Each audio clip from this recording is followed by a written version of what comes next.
আজ আমি তৈরি করে ফেলেছি পটলের দোরমা, অনেকে দোলমাও বলে। অনেকগুলো টাটকা এবং একটু বড় সাইজের পটল এনে ভাই বলল, দিদি একবার দোরমা করবি? প্রথমেই এক বাক্যে বলে দিয়েছিলাম না, করবো না ভাই, অনেকটা সময় লাগে। তারপর ভাবলাম বলল যখন করেই ফেলি।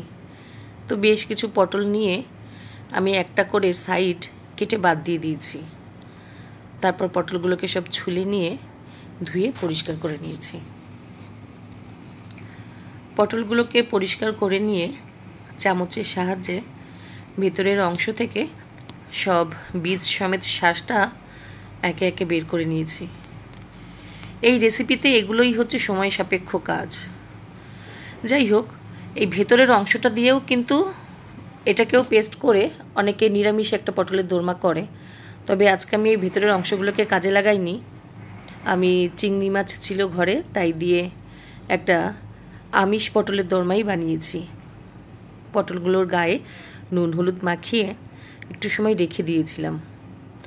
বেশ কিছু সবজি আছে যে সবজিগুলো একটু আগে থেকে নুন মাখিয়ে রাখলে জল ছেড়ে দেয়, তো তারপর ভাজতে গেলে অনেক অল্প তেলে এবং ভালো নরম করে ভাজা যায়। যেমন কাঁকরোল, বেগুন, পটল, এগুলোকে ভাজার সময় সবসময়তে একটু আগে থেকেই নুন মাখিয়ে রাখতে হয়। আমি পটলগুলোকে একটু লো আঁচেই ঢাকা দিয়ে বেশ খানিকক্ষণ সময় নিয়েই ভেজে নিয়েছিলাম। তাতে পটলগুলো একটু নরমও হয়েছে। ভেজে তুলে নেওয়ার পরেই সেই তেলে ঘরে রাখা যে ছোট চিংড়ি মাছগুলো ছিল সেগুলোকে ভেজে একে একে আমি তুলে নিয়েছি। এবার যে তেল ছিল সেই তেলের মধ্যেই জিরে এবং শুকনো লঙ্কা ফোড়ন দিয়ে দিয়েছি। তারপর কুচিয়ে রাখা পেঁয়াজ, আমি এখানে 2টো পেঁয়াজ নিয়েছি, পেঁয়াজগুলোকে একটু নরম করে ভেজে নিয়েছি। তার মধ্যে দিয়ে দিয়েছি প্রায় 7-8 কোয়া মতো রসুন কুচি আর 5টা-7টা মতো লঙ্কা কুচি। সেটা দিয়ে একটু ভাজা ভাজা হলে তার মধ্যে 1 চামচ মতন আদা বাটা দিয়ে দিয়েছি। আর দিয়েছি একটু কাজু এবং কিশমিশের কুচি। এটা সম্পূর্ণ অপশনাল, না দিলেও হয়, আমার ভালো লাগে তো আমি দিয়েছি। আর যেহেতু একটা বাইন্ডিং বা একটা পুর তৈরি হচ্ছে, তার জন্য 2টো আলু আমি হাত দিয়ে ভালো করে স্ম্যাশ করে নিয়েছিলাম, সেই আলুটাও দিয়ে দিয়েছি।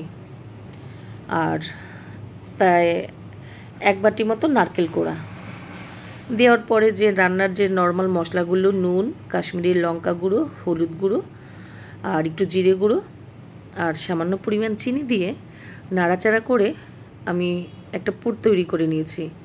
আর যে চিংড়ি মাছগুলো ভেজে নিয়েছিলাম একদম সবশেষে, সেই চিংড়ি মাছগুলোকে আমি কুচি কুচি করে পুরের মধ্যে দিয়ে দিয়েছি। তারপর পুরটাকে আমি ঠান্ডা হতে দিয়েছি।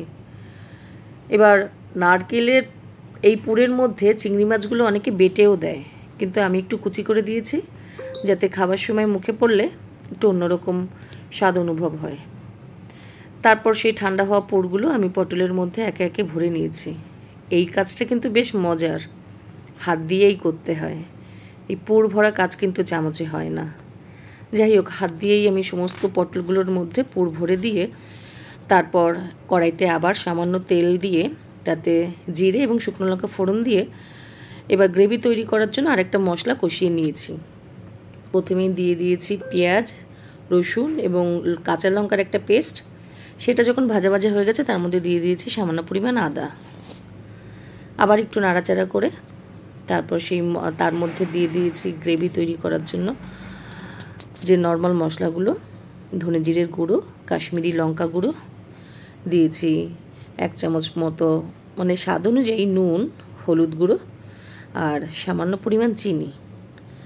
সবগুলো উপাদান দিয়ে হালকা একটু জল দিয়ে আমি মশলাটাকে কষে নিয়েছি। যখন তেল ছাড়তে শুরু করেছে তখন তার মধ্যে দিয়েছি একটা গোটা টমেটোর পেস্ট আর 1 বাটি মতো ফেটানো টক দই আর প্রায় 8টা-10টা মতন কাজুর পেস্ট। গ্রেভি তৈরি করার জন্য এই উপাদানগুলো দিয়ে নাড়াচাড়া করেই যখন একটু তেল ছেড়েছে তখন তার মধ্যে আরও বেশ খানিকটা পরিমাণ ফুটান্ত গরম জল দিয়ে আমি গ্রেভিটা তৈরি হতে দিয়েছি। গ্রেভিটা ফুটে উঠলে তার মধ্যে পুর ভরা পটলগুলো দিয়ে দিয়েছি।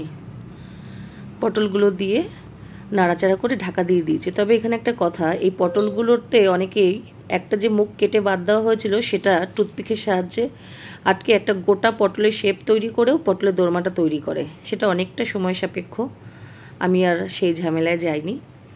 তো যাই হোক, আমি ঢাকা দিয়ে রেখেছিলাম। ঢাকাটা উল্টে দেখি পটলগুলো প্রায় সিদ্ধই হয়ে গেছে, অর্থাৎ রান্নাটা প্রায় শেষ যখন, তখন তার মধ্যে ঘি, গরম মশলা, ধনেপাতা ছড়িয়ে তৈরি করে নিয়েছি পটলের দোরমা। খেতে কিন্তু অসাধারণ টেস্ট হয়েছিল। সবাই তৈরি করে, তবে এইভাবেও আরেকবার তৈরি করে দেখবেন, ভীষণ সুন্দর হবে।